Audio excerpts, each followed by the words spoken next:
The views, thoughts, and opinions expressed in the podcast belong solely to the hosts and not the host's past, present, or future employers.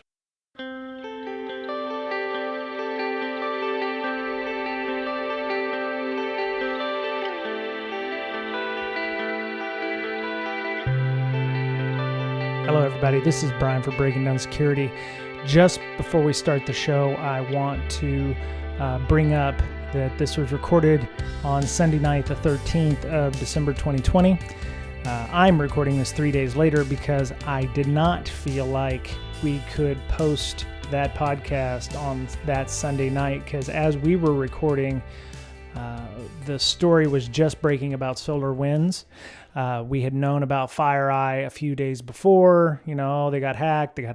Nobody knew who it was. Everybody's, talking FireEye, circling corpses with, vultures and FireEye got hacked. Until it was found out that they were kind of a victim themselves, because Solarwinds was the bigger fish in this case. I waited as long as I could, as long as I felt comfortable doing that, and there's still stuff coming out. I mean, within the last 3 days, from the 13th to the 16th, we found out things like the U.S. government. There were several U.S. government agencies hacked.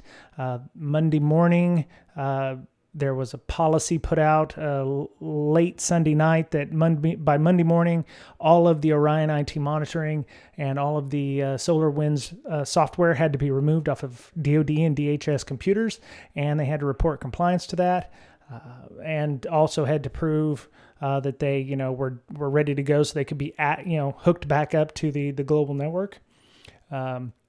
There is speculation that some shady stock sales before the SolarWinds breach was publicly announced happened, so that roughly $300 million was made from some VC people. FireEye, GoDaddy, and Microsoft created a kill switch. I believe that happened today on the 16th. I also know that Microsoft did use their Death Star legal team and their power of Windows to shut down some offending domains, maybe some C2 controllers and such. And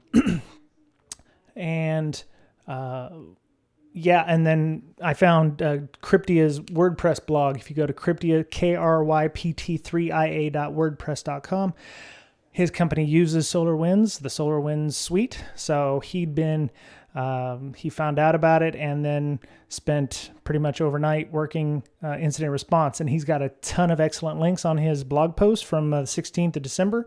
So please go check that out. We're not done yet. I mean, there's still a ton of stuff going on, discussing, I don't think even with the 16th December, when I feel like I need to post this podcast for the end of the year, there's still a ton of stuff going on with regards to that. So just wanted to keep you informed, keep you abreast that this is rapidly moving. Maybe we'll talk about it again after the first of the year, whenever we get a better picture of this. So please keep that in mind when we talk about the first two episodes or first two news articles, which are about FireEye and the brand new SolarWinds issue. So we also have a ton of links in our show notes. Go check breakingsecurity.com, this episode link, and there'll be links to Cryptia's blog post. We have some AP News discussion about the scrutiny over the stock sales, Security Affairs talking about the kill switch for the SolarWinds backdoor, the U.S. government being hacked, Russia possible culprit, and Microsoft flexing its muscles to bring down the various domains and such. So check that out. Hello, everybody. Welcome back. It's Bryan, Miss Berlin, and Mr. Betcher for Breaking Down Security. Hello. Hey. Testing. All right. Testing. Yeah, we can hear you. You're 5 by 5. Awesome. 5. Yeah. So if you hear some dulcet tones of the Bee Gees in the background, the HBO documentary on them is on in my house. So actually, it was pretty good. It was Really? Yeah, I did not realize that they had a whole career before staying alive, before Saturday Night Fever. They were like, all prim and proper, like, the Beatles were when they were on, Ed Sullivan Show back in the day with, buttoned up ties and, talking like white people. And, then they, hit it big and, yeah, it was kind of interesting. I learned a lot. So that's always the important thing with documentaries. It's better than like Hollywood movies and shit. So, oh yeah. Yeah, if you have a chance to watch it, it's not bad. Plus the music's pretty good. I didn't realize actually how many songs they actually did. So yeah. I thought they just had the one, honestly. I know. One hit wonder. It's amazing how those the artists. Bee Gees are not a one hit wonder. It's amazing how those artists back then had such talent, right? You underestimate when you just hear one or two songs how much talent they actually have. Right. Bands like Rush, Yeah, or even the Beatles. Garth Brooks. I went to a Garth Brooks concert. Yep. Oh yeah. In the 90s, and so amazing. he I thought all he did was sing, right? I didn't know he played, and then he gets out there with a guitar and just crazy good. Yeah, and that's when he was like still young. Yeah, Friends in Low Places type stuff. Yeah. I watched him like 2 years ago, and let me tell you, he really still can put on a crazy good show. Like he's 50, maybe mid-50s, I think. Maybe. And it was like 95 degrees, and he was wearing a long sleeve jersey for Pittsburgh, where we were at, and I thought he was going to die on stage. Oh wow! I would have. Yeah, I have a lot of respect for him because he pretty much quit touring and putting out music because he wanted to raise his children. Yeah. He wanted them to have a normal life. So that was, he quit at arguably his like superstardom levels and was like, yeah, I'm just gonna go be a dad. And I was like, wow, that takes a lot to, Right. That's priorities right there. That's like priorities. I don't like my kids that much. Oh, that's recorded. Oh shit. That's good. No, they know. They know already. It's fine. Don't worry, we'll fix it in post.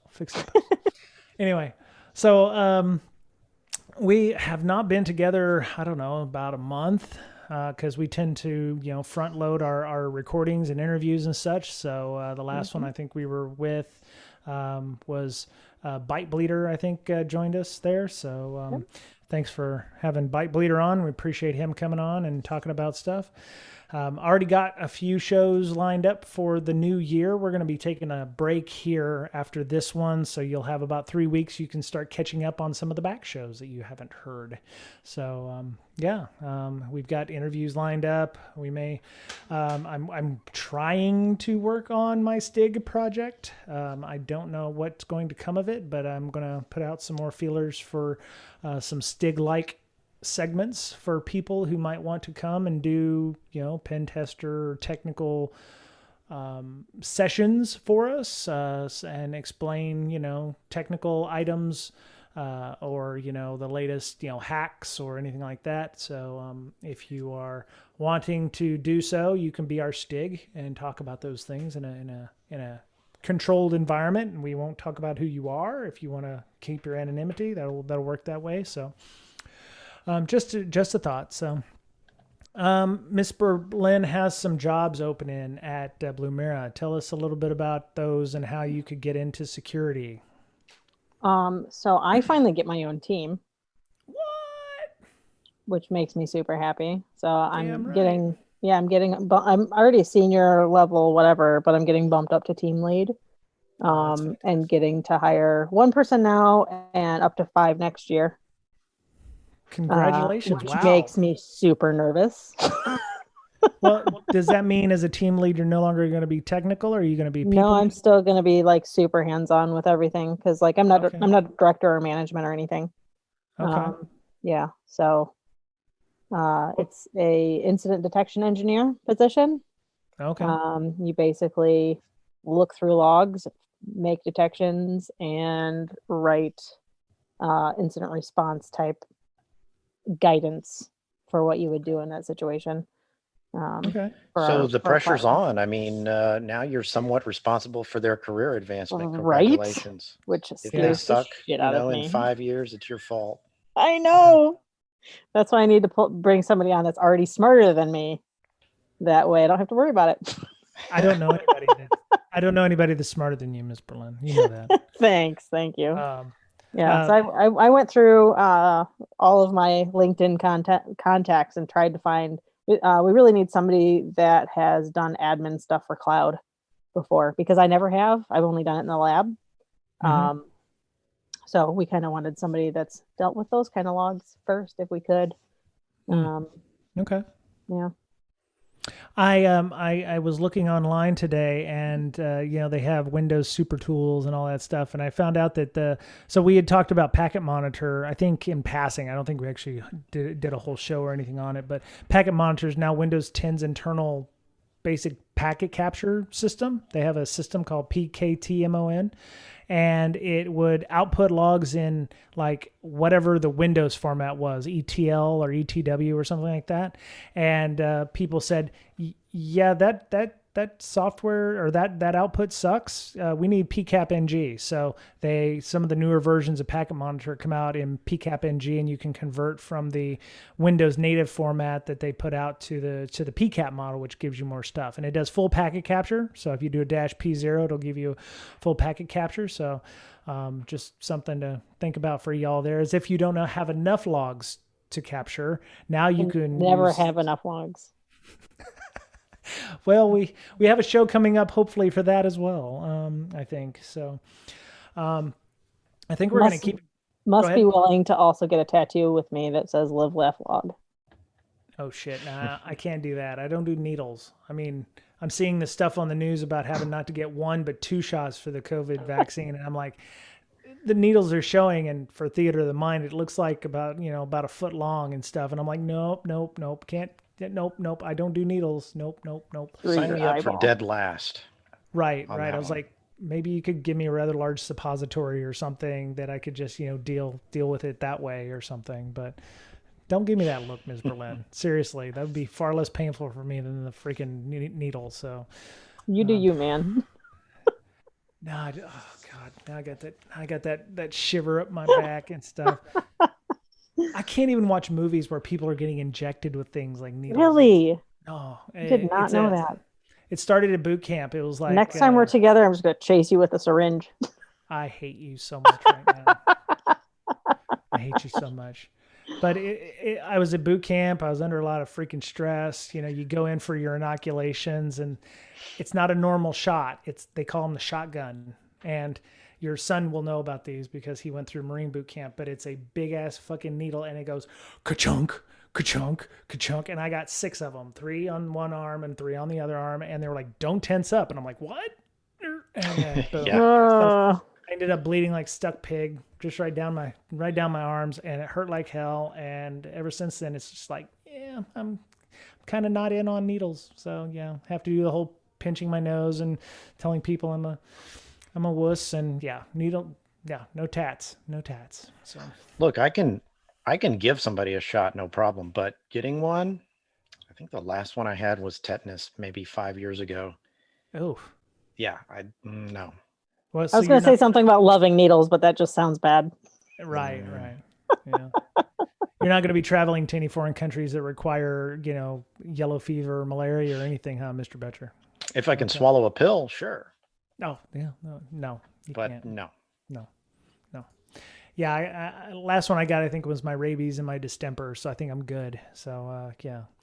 Anyway. There's got to be a better way. I mean, come on. They've got, some of the original... We put a man on the moon. Can we get us away from needles, please? Well, I have seen some medical manufacturers where they have like the patches that like auto inject or auto take your blood, and they're the really small needles, which I'm okay with if it's like the diabetic needles, the ones that are like, oh, I don't feel that, it's great. But these look like like they're trying to shove a aluminum soda bottle or soda can into your arm or something. I don't know. Anyway. Nobody wants to hear me talk about needles forever, so let's go ahead and get started here. Everybody's like. Should we talk about security eventually? Yeah, let's talk about some security stuff. So, if you've been under a rock the last week or so, a company called FireEye was hacked, which I know, right? I have, full disclosure, I have stock in FireEye. I bought them back when I worked at one of the competitors when their CEO was replaced and it went down to $12. I bought stock in them. So I have stock in FireEye. I still have a profit. So the I was stock, going to say it did not drop that much. nope, it did not drop. I mean, and so yeah, it didn't drop enough that I haven't lost money. So woo. But so it adds on. There's more to it though. Somebody had mentioned and posted in our Slack that Solarwinds, which is a network monitoring company, it's been around forever, may have also been hit in a coordinated, because they used highly sophisticated as well, which is a lot of the same wording that FireEye likes to use. And there's some specific wording saying that those may be connected not only to SolarWinds and FireEye, but also to the U.S. government agencies that were hacked. And Miss Berlin, you said Anna Kendrick was involved or something? Anna Kendrick, yeah. I feel like the state was also sponsored attack against Anna Kendrick.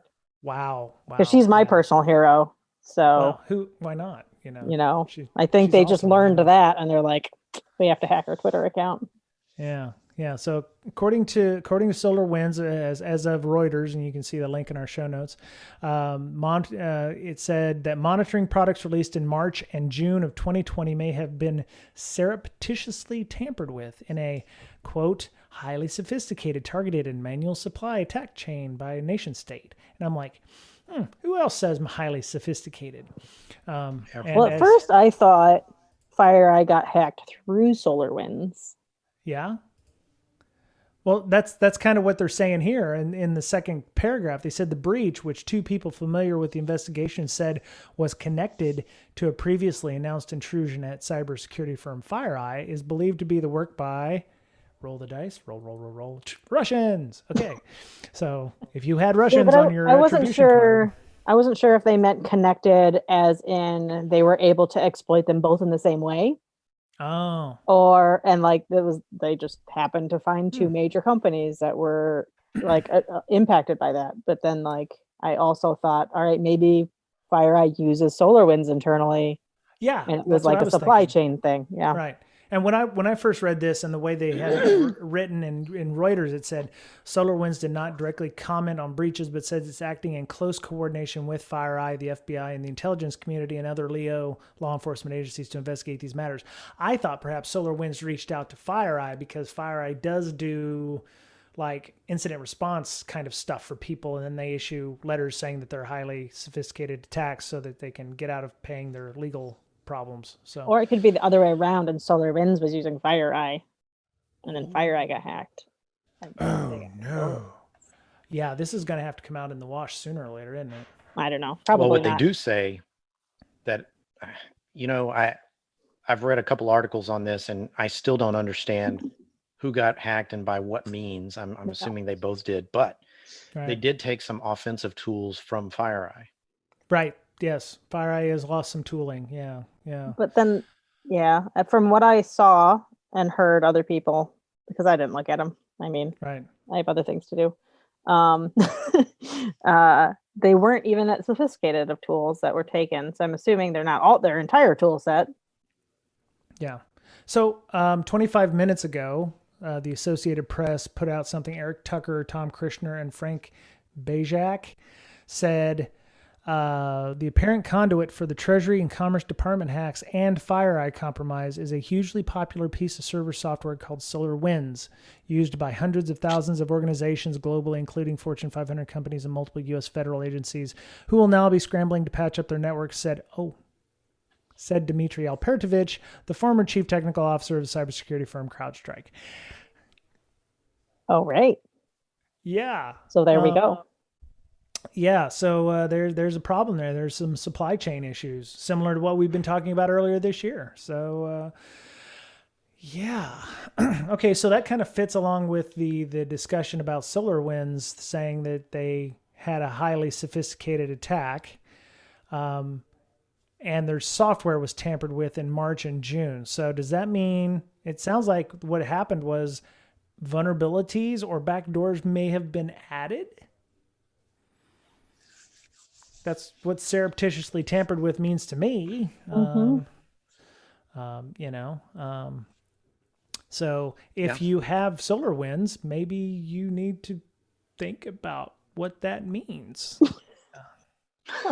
I'm not trying to spread FUD. I'm just I saying, know, but it's hard to not like right. worry about that, like legitimately.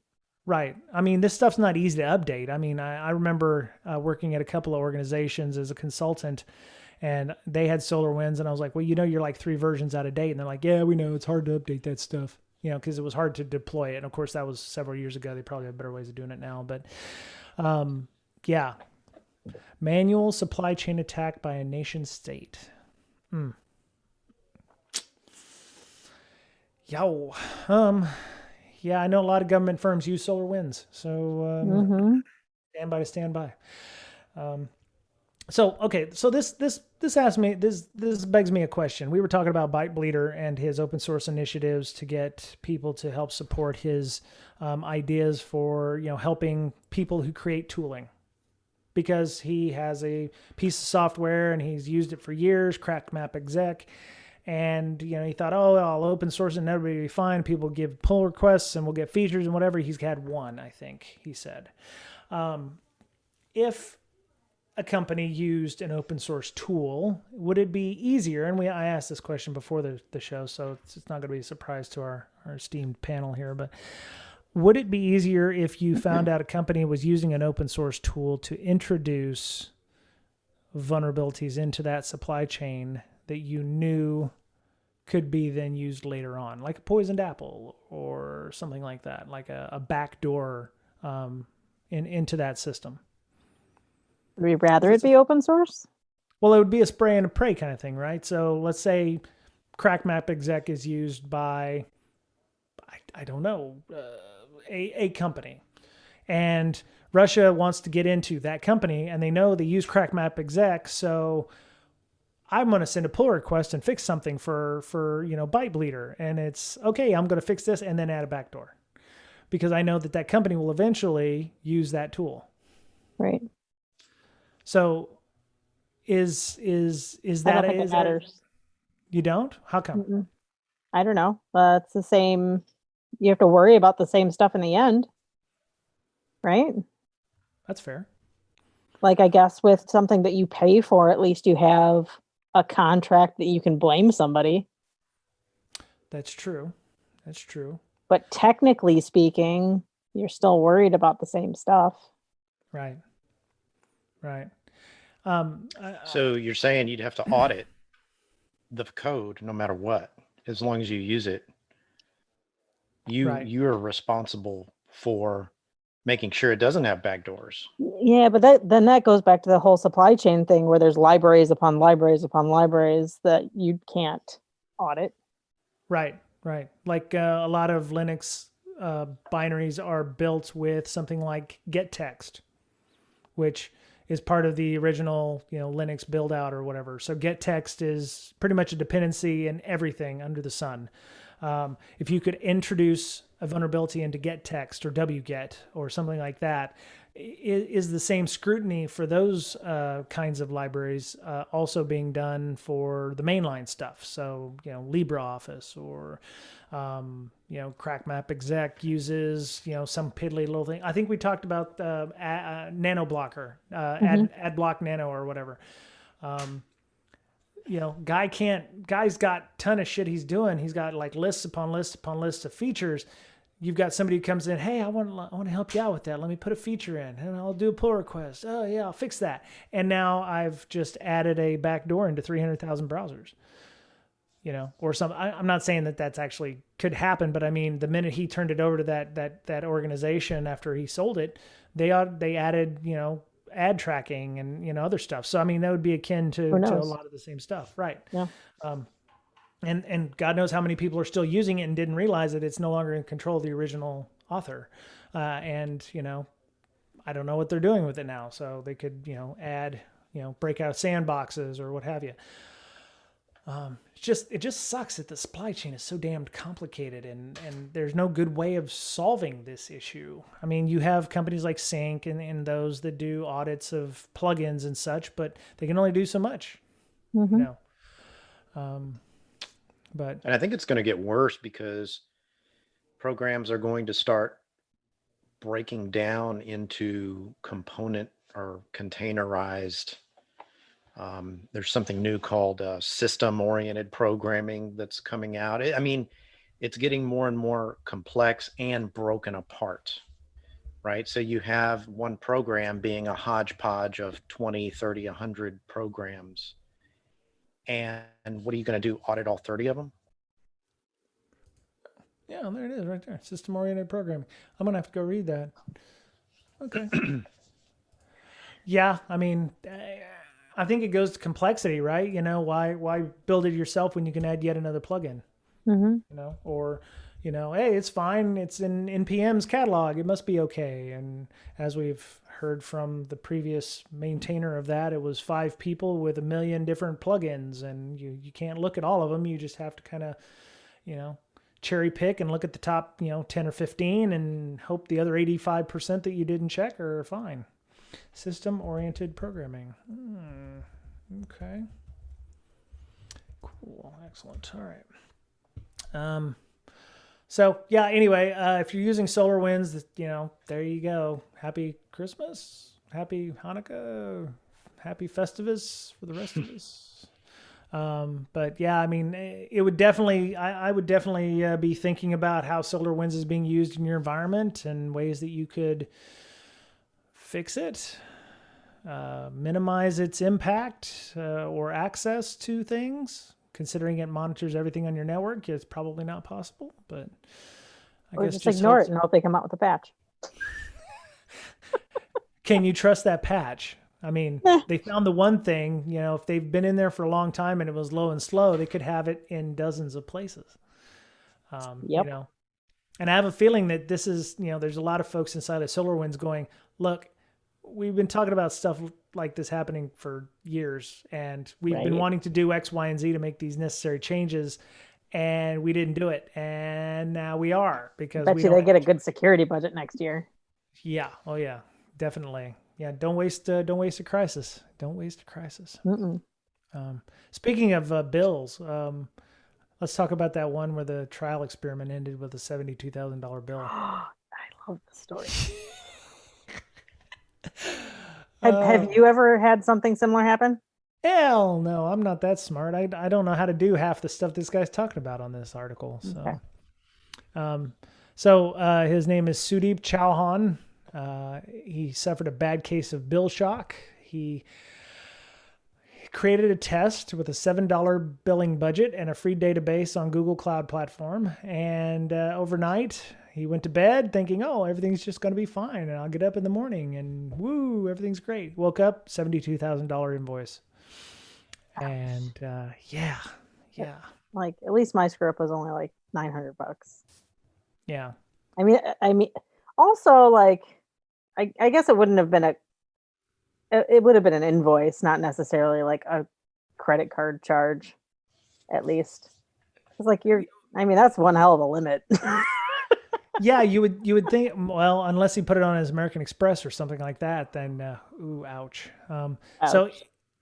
So he said the idea was to build a system that scraped web pages and stored the results in a database. Because there's only a few handful of websites out there. Yeah.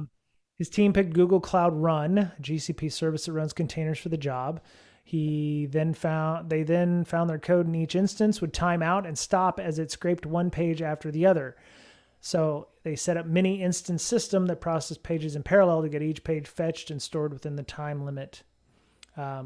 So that's how they did it. So they had issues with it stopping and timing out. And instead of trying to fix that issue, they just said, oh, well, we'll do it a different way. And using post requests to the database and use multiple instances in parallel instead of one instance serially. And it was super quick and super optimized. And then he went to bed thinking everything was going to be fine. And he's an ex-Googler who worked in the payment technical program system, and he woke up and he had $5,000 bill, and then 2 hours later it was $72,000. And so he made a logic error and it burned him a little bit. So Yeah. I wish Just there something to was think about. a max payment option. Well, that's what the budget's supposed to be, but I guess it doesn't account for the scaling. Yeah. Yeah. Maybe. He said the max instances is preset to 1,000. The concurrency was set to 80. If he had corrected this to small values like 2 and 1, the bill shock would not have occurred. So he basically just said, oh yeah, let's just open this up and see how quick we can get. So he had like, 1,000 Just instances. downloaded running. the whole internet. Yeah. he had 1,000 containers running with concurrency values set to really high. And Which really, if you think about it, to download the whole internet, 72 grand isn't that bad. yeah, Internet Archive That's a could steal. probably, yeah. Right? Internet Archive could probably, use this model and, Yeah. yeah. So it's apparently pretty cheap to use Firebase, 6 cents per 100,000 requests. Unfortunately, he made 116 billion reads and 30 million writes to Firestore. So it was, that do the math and you get $69,600. So there you go. 16,000 hours of compute runtime. Wow. Oh, to add to it, he said, partly because the application did not delete services but left them running in the background. So performance of buggy code was impressive. 1 billion reads per minute, 9 million requests per minute with concurrency. That's So crazy. this is also an excellent Google ad for how well their stuff works. So if you're looking for 1 billion reads per minute or 9 million requests per minute, go get you some Firebase or something like that. Google Cloud Run or what have you. Still doesn't scale super well. Just Still going doesn't. based on experience. Well, apparently it scales really well for this guy. He just had, it works really The well. bill for him. scales well. Yeah. Well, he said though Google forgave his $72,000 debt to them because I don't know how somebody just says, oh yeah, we'll just 72,000. I wonder how often that happens. I mean, this one was public, we know about it, but how many happen like every week? How many bills do they have to forgive because somebody made a mistake and they got $1 million bill? I don't know, but I can imagine it happens quite often. Probably. I would hope that people who are actually using Google Cloud Run know what the hell they're doing and they don't just go to bed and say, oh yeah, I'm just going to let this run and hope that it works fine. No problems. It's like the doctor. It does sound like something I would do, to be honest. Yeah. Don't be that guy. Okay. I need to have a button that says, don't charge me more than $10. Right. Right. Yep. Right. $10, stop right there. Yep. Mm-hmm. Yeah.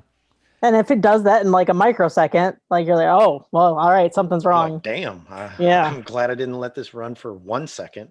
Hit Mhm. enter. Oh, I got an email. Oh, I've exceeded my. Oh, well, okay. Yeah. It's like dead in the tracks. No more money spent. Yep. You said that you had something similar happen to you with another For cloud Azure. service provider. Yeah. But it Yeah. was only $800 and it was in their error.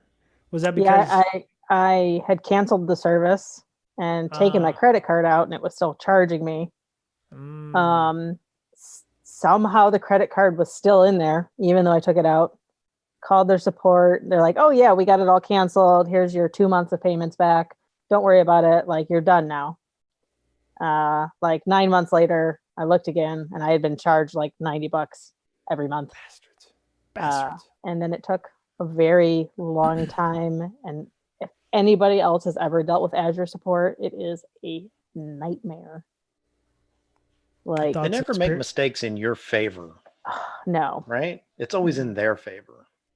no. I got all the money back though, which I wasn't going to let $900 go on their error. The thoughts, opinions expressed by all the people on the show are not necessarily something. I don't know. Man, it was the worst support. The problem is, this is an example of they didn't do anything wrong. It's working as intended. It's charging you. Yeah. The billing works. He didn't do it. Work. Google didn't do anything wrong here. He hit enter and I was like, oh, I'm just going to go to bed and hope everything works out fine. and then woke up and was like, oh shit, now I own half the GDP of Rhode Island or whatever. And, so yeah, I kind of wonder what kind of data he was scraping too. well, it said web pages, so Right, but like he's just like internet go. Like did he scan just everything? Did it have something to do with Solarwinds? I don't know. Oh shit. Layers upon layers. Oh, it's all connected. Scraping web. Maybe he was trying to migrate his SharePoint site or something. Oh, ouch. I'm thinking old SharePoint, not the new SharePoint. The new modern SharePoint's actually much better, I think, at least in my opinion. But I do remember back in the day trying to migrate anything out of old SharePoint that you hosted locally was painful. Yeah. Oh yeah. So yeah. But anyway, so we got about 4 minutes left here. We're trying something new with actually using the egg timer like I did with our Illumio sponsored shows earlier this year. So, I want to talk about the medical system one. I kind of did too. Okay. So, yeah, go ahead. I think I talked about it before. We had the same company. Oh yeah. Ship us heart cath machines. Oh yeah. With what's it called? MSO 8067. Oh, okay. 87. Yeah, MSO. Yeah. 08067. It's Sasser, right? Yeah, I believe so. Yes. MSO 8067. Configure. Thank you. That's right. Yeah. My bad. Shipped us. Yeah, that. Ouch. Well, it's better this time. It's only slightly different. So GE healthcare imaging and ultrasound products they had vulnerabilities that would allow attackers to gain access to sensitive personnel information. I believe they also shipped out radiological machines that had hard-coded credentials in them. I'm not surprised. I have to. We're also not allowed. We technically weren't supposed to patch those machines either, according to their support, because it like broke contracts and stuff. Yeah, that did it anyways. Well, you have no choice at that point, because doctors want all those things open to the larger network where they can interface with things. And yeah, so it says they've confirmed there's vulnerabilities on 104 radiological devices, including CT scanners, PET scanners, molecular imaging devices, MRIs, mammography machines, X-ray machines, and ultrasound devices. Certain workstations and imaging devices are also at risk that are used in surgery. So, yeah, not to scare people, but if you're having to go in for open heart surgery or something like that, probably, don't worry about it because, I'm sure they know what to do without that stuff. So I don't know. I don't know where their head's at in some of these things. It's like, is it like, well, nobody's going to find our hard-coded credentials in this stuff. We can go ahead and ship it out because, we're not important. Nobody's going to attack a hospital. I don't know where their heads are at. I just assume it's such a gigantic organization that they don't even really know half of the stuff that they produce. Well, remember we talked with Alan Friedman about, certain, requirements for supply chain stuff. And he said that the FDA is working on something similar in that respect to help with, securing medical devices. And then you've got a company, that puts their stuff out and,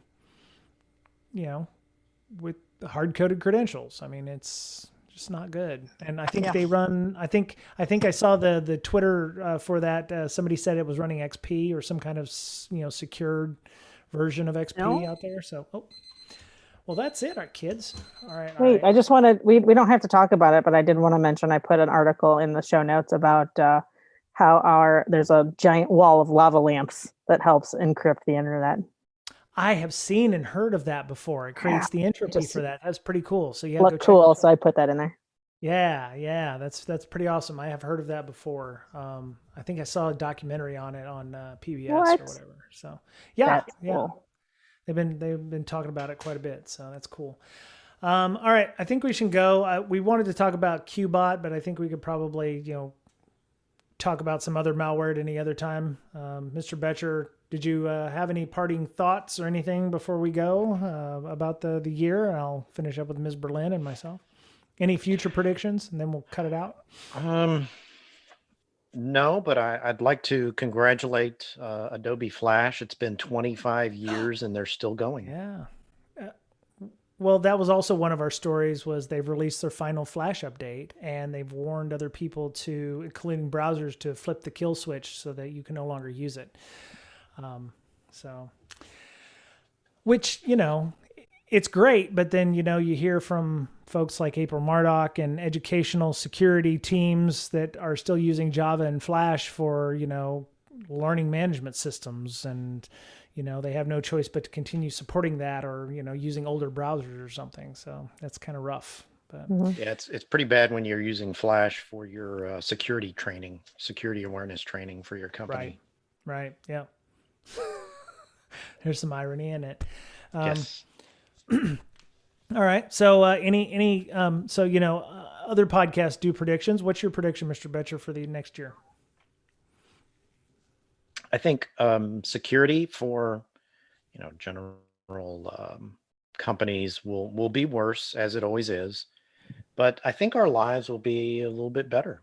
I mean, we had a rough 2020, and I think that out of the ashes you come anew, and I think we'll have a better year in 2021. I think we're getting rid of things that we didn't really need, or we're realizing that we didn't need certain things. Right. Okay. So Like offices. Exactly. There are a lot of things. Offices is a big one. Right. Okay. Ms. Berlin, how about you? How was this year? And then, what does the future look like? Yeah, I mean, 2020 kind of sucked a little bit. Understatement of the year. Anyway, keep I mean, there were some highlights, but for the most part, yeah. I do think that commercial real estate is going to take a huge long-term hit. I think people that originally didn't think they could successfully work from home figured it out. Yeah. And bought and configured all the infrastructure to do it. Right. So they're just going to stick with it. I mean, there's a lot of people that already started going back. But I do think it's going to be a big shift. Yeah. The company I work for, they got rid of real estate. They did not want to own real estate. So when they would acquire a company that owned real estate, they would then sell that real estate to a management company and then start renting from them. I thought that was a dumb idea. If you own the real estate, just own it and use it. But no, they sold it and then rented it from the people that they sold it to. Turns out that was a great move. Yes. Mm-hmm. Yeah, because you're not stuck with building maintenance fees, having to contract with people to, come in and make sure all your stuff's done. It's all done through the property manager. So. And then they could immediately downsize. Right. Because of Makes this 2020. Yep. Yeah. Yep. Cool. Okay. So this year started off okay for me, and then took a complete nosedive, and then took a further nosedive when the pandemic occurred. I got into fantastic shape, stopped going to the gym, found out that's a racket. So I've just got some, stuff in the background here. I'm getting a project manager fit. I don't know. There's a red team fit and a blue team fit online. I'm not either one of those folks now. So I kind of wanted him to switch to Haggard fit, but Haggard fit. Okay. Hacker fit. Oh, okay. Hacker fit. Hacker fit. Then all of us can do it. Hacker fit. I'm all about inclusion. Yeah. I could, tear off my hoodie sleeves like what's his name? Bill Belichick from the New England Patriots. I could just walk around with no sleeves on and being all, I mean, I'm not wearing any sleeves. I never wear sleeves. There you go. Yeah. I think work from home has been great for a lot of people, but worse for some others. And I spent 3 days in my bedroom upstairs while my downstairs is being renovated. And I have complete respect for people who are stuck in a bedroom with roommates that they can't come out and like socially distance or go walk or anything, and have been stuck that way for 9 months and had to deal with it. You have my utmost respect, because my God, that just being up there for 3 days was painful. I mean, yeah. Yeah, really. November got better, obviously. It got better depending on which political group you belong to, and we're not going to talk about either one of those. Hopefully the vaccines will be getting out to everybody in the next month or two, and we're actually, I'm optimistic that we'll be able to have InfoSec Camp Out 2021 this year. It's in late August, so the weekend before. Imagine it would be okay. Yeah, I'm hoping at least we'll be able to be outside. It's not an Right. enclosed place, so Right. hopefully we'll be able to be outside. Maybe it'll be a subdued event, but we're definitely looking forward to doing that. I'll freak out less about traveling. Yeah. The first flight I take after all this, I'm going to be wigging out a little bit myself. So. Oh, my son comes home next weekend Oh, very cool. Very nice. for the first time since June. Cool. Well, he'll be enjoying Christmas at home. That's very cool. So. He's gonna come home and help me move. Uh-oh. Well, okay. That's cool too, I guess. Maybe. So, well, just make sure he doesn't get in trouble. He comes back, he's looking all, like Diesel and everything. He's, hanging out with people he went to high school with, and, anyway. So my prediction for the future is that companies that decided they were all in on remote working will change their minds and either do a flexible thing, or they will be like, no, we want you to move to Nebraska or find another job. So I see a lot of that happening. Yeah. Mhm. Oh yeah, we're all fully remote, and it's like, oh well, we can come back into the office now. You're gonna move middle of nowhere, or you're not going to work for us. So Yep. I see some of that happening quite a bit. So, I think this is where everybody kind of wanted to be, where we could work at home if we wanted to, unless you are in a job that doesn't allow for that. And I apologize for that. And you have my utmost respect for being out in the, dealing with all the stuff, and hope you stay safe. So, all right.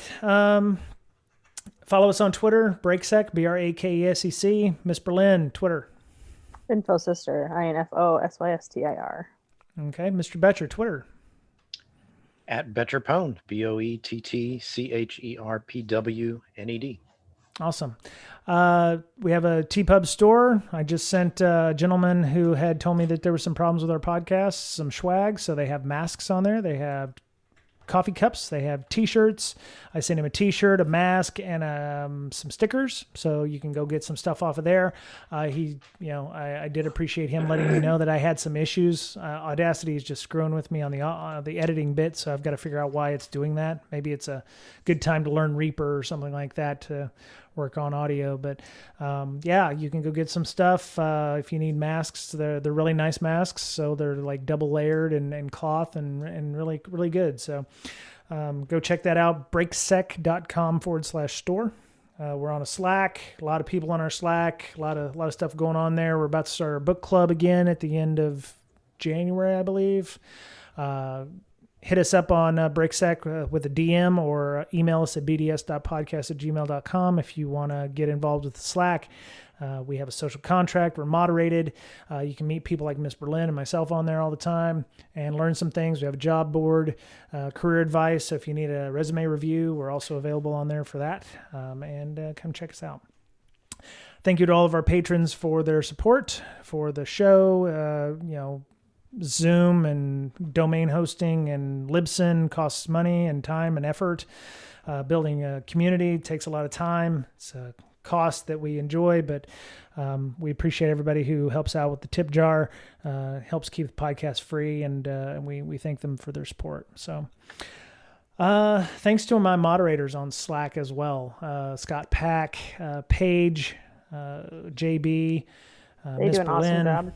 Yeah. I don't mod it as nearly as often as I used to now that they're like there to pick up the slack. yeah. Director of InfoSec, Megan, Ms. Berlin, myself, I got everybody right. Oh God. Let me double check and make sure it's like they're like my kids and I forget one or something. Let me see. We have Amanda. Mr. Betcher is also a moderator. Thank you, sir. Director of InfoSec, David Sybuck, yes. JB, Megan, Paige, and Scott Pack. All of you help make our community that much cooler, and we appreciate you. So thank you again for all y'all's help. And next time we're in meet space, drinks are on me. So there you go. All right. I don't think we have anything else. So I hope everyone has a good holiday. It's the 13th of December. So happy Hanukkah if you're out there celebrating Hanukkah. Festivus is coming up. Kwanzaa, Saturnalia if you so choose to do that particular holiday as well. Thank you to everybody for listening. We couldn't do this without you because without ears nobody's listening. So. Appreciate y'all doing that. And of course, Ms. Berlin, Mr. Betcher, thank you always for being here and helping out with the show and just being your awesome selves. So, and thank you. I don't do shit. I'm just a jackass with a microphone. You know that. I'm just a jackass with a microphone. Anyway, so y'all make the podcast still fun to do. So I appreciate it.